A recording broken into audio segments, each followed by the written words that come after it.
Samantala, narito naman ang Panahon TV Express kasama si Amor La Rosa.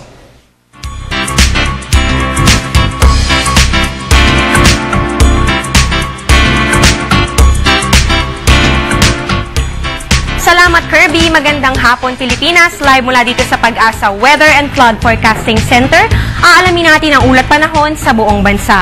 Ang bagyong Lawin nga ay patuloy na binabantayan na sa huling pagtaya ng Pag-asa, nasa layong 390 kilometers east ng Vira, Catanduanes. Taglay nito ang lakas ng hangin na umaabot ng 185 kilometers per hour malapit sa gitna at may pagbugsong umaabot naman ng 220 kilometers per hour. Ito ngayon ay kumikilos pa north-northwest sa bilis na 7 kilometers per hour. Ang estimated rainfall po na dala ni Lawin ay mula 10 to 20 millimeters per hour na ito po ay sa may area ng 700 kilometers diameter nito. Pairalin pa rin ni Bagyong Lawin ang southwest monsoon o yung habagat na siya namang magdadala ng moderate to heavy rains dito sa Visayas at sa Mindanao. Ayon sa Pag-asa, meron na namang nagbabadya na sama ng panahon sa bansa. At kung makikita ninyo, ito po yan na hindi pa po pumapasok sa ating Philippine Area of Responsibility kaya wala pa pong direktang epekto sa ating bansa. Kaya naman po ngayon, ang Bagyong Lawin pa ang pinagtutuunan ng obserbasyon sa ngayon. Ngayon naman alamin natin ang lagay ng panahon sa iba't ibang bahagi ng bansa.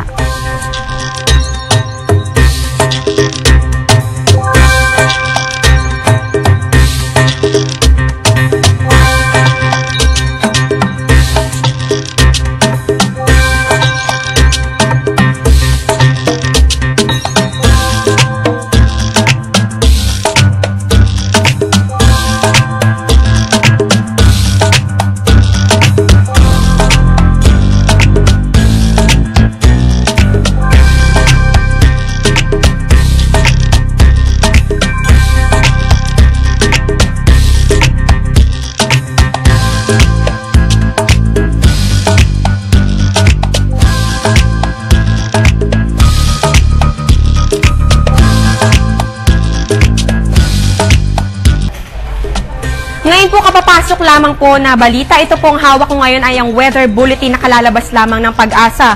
At ito pong Bagyong Lawin ay nagbago sa kanyang layong 375 kilometers east ng Vira, Catanduanes pa rin, na may maximum sustained winds na 185 kilometers per hour at may pagbugsong umaabot ng 220 kilometers per hour. Nagbago po ang bilis nito sa kanyang pagkilos patungong north-northwest at naging 9 kilometers per hour na po, na kanina ay 7 kilometers per hour. At yan po, magdadala pa rin po ito ng pag-ulan dito sa Mimaropa, Bicol Region, Visayas at sa Mindanao. Ngayon naman, sabi nila ang kalusugan ay tunay na kayamanan. Ngunit paano pa ito? Panoorin natin.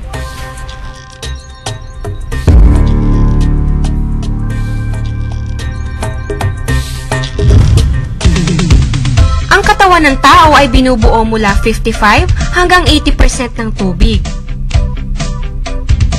Bukod sa pagbibigay ng dagdag sustansya sa iba't ibang mga major organ ng ating katawan, nakakatulong din ang tubig sa pagpapapayat dahil nakakatunaw ito ng taba, nakakabawas ng pagkagutom, at nakakabilis ng metabolismo. Ang dehydration o kakulangan sa tubig ay isa sa mga madalas na dahilan ng sakit ng ulo. Maaaring dehydration din ang dahilan kung bakit sumasakit ang ating mga muscle at joints. Bukod pa dyan, ay malaking bahagi ng utak natin ay binubuo ng tubig. Kaya ang pag-inom ng tubig ay isang mainam na paraan para tumalas ang ating isipan. Kaya ugaliing uminom ng tubig ng madalas para maging malusog at masigla.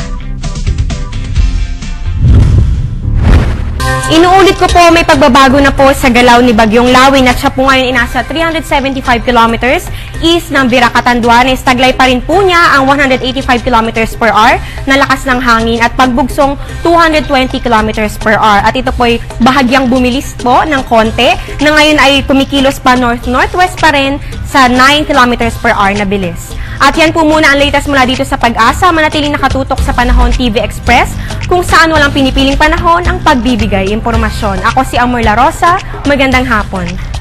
Maraming salamat, Amor La Rosa.